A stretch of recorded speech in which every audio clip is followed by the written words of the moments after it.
जिन्नात में भी दो कैटेगरी होती हैं, एक अच्छे जिन होते हैं, एक जो है वो बुरे जिन होते हैं।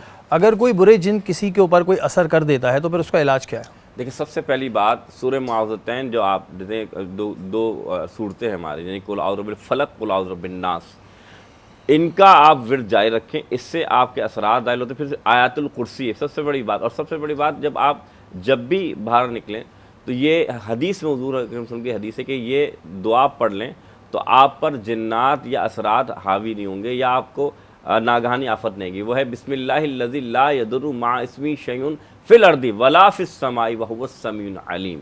यानी जिन्नात जो होते हैं, आप देखें, मैं आप मिसाल देता हूँ कि अगर आपके घर में सबसे बड़ा मसला आता है कि आपके घर में जो वाशरूम होते हैं, तो वाशरूम में सबसे ज़्यादा शैतानी जिन्नात होते हैं। इसलिए फरमाया गया जब आप वाशरूम जाएँ तो ये दुआ पढ़ते हुए जाएँ, क्या कि आप ख़ास तौर पे दुआ ये पढ़ें कि अल्लाह ताला मुझे महफूज रख मिनल खुबूसी वल खबाइस, जो जिन्नात हैं, चाहे मर्दों में से चाहे औरतों में से, यानी इनमें भी मुअन्नस मुज़क्कर होती हैं कि अल्लाहुम्मा इन्नी आउज़ु बिका मिनल खुबूसी वल खबाइस, या अल्लाह मुझे अपनी इनसे महफूज फरमा, पनाह अता फरमा, ये जो खबीस जिन्नात और जो औरतें जिन्नियाँ हैं।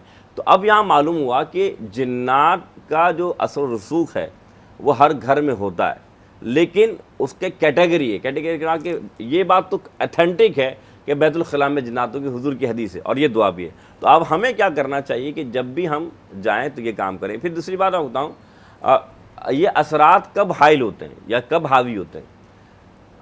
सूफिया फरमाते हैं कि जब इंसान हुजूर जब नंगे सर जाता है वाशरूम में तो वो सर से दाखिल होते हैं और इंसान पर वसर डालना शुरू फरमाते हैं। इसलिए फरमाया गया कि जब तुम वाशरूम में जाया करो तो अपने सर को ढांप के जाओ, चाहे मर्द हो या औरत हो। लेकिन मैंने ख़वातीन को भी देखा है कि उर्फ़ आम में होता है कि वो दुपट्टा उतार कर चली जाती हैं। तो बात ये कि आप अपने सरों को ढांप के जाएं। अच्छा मोहसिन भाई, हमारे यहाँ आजकल ज़ाहिर जो वॉशरूम्स हैं उसमें नहाने का भी सिस्टम होता है और दूसरा भी सिस्टम होता है, तो ऐसी सूरत हाल में क्या करें? अच्छा देखें, पहली बात तो ये है कि जब आप ये दुआ पढ़ कर जाएंगे अंदर दाखिल होने से पहले, तो जाहिर सी बात है आप उनसे महफूज हो जाएंगे।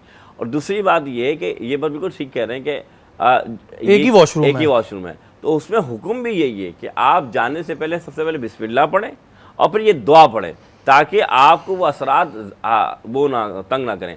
फिर मैं आपको एक जो औलिया सूफिया कहते हैं कि आजकल जाहिर सी बात है कि अब ये घर से अटैच बाथरूम हो गए, तो वो फरमाते हैं कि अपने वाशरूम को बंद रखा करो, क्योंकि आप देखिएगा जब वाशरूम करीब होता है या करीब, तो फिर उस कमरे में लोग अगर उसका ख्याल ना रखें तो आप देखें खामखली झगड़े शुरू हो जाते हैं, क्योंकि वो क्या करते हैं, वसवसे डालते हैं इंसानों के दरमियान या आपस में जो दो लोग बैठे हैं उनके दरमियान। तो ये बातों का ख्याल रखें तो बहुत सारे नागहानी मामला से इंसान बच सकता है। बिल्कुल जी, ये तमाम चीज़ें ज़ाहिर है बहुत से लोग तो ये कहते हैं कि जी हम तो भरोसा ही नहीं करते, लेकिन ज़ाहिर है कुरान में इसका जिक्र है तो ना यकीन करने वाली तो कोई बात ही नहीं बनती है।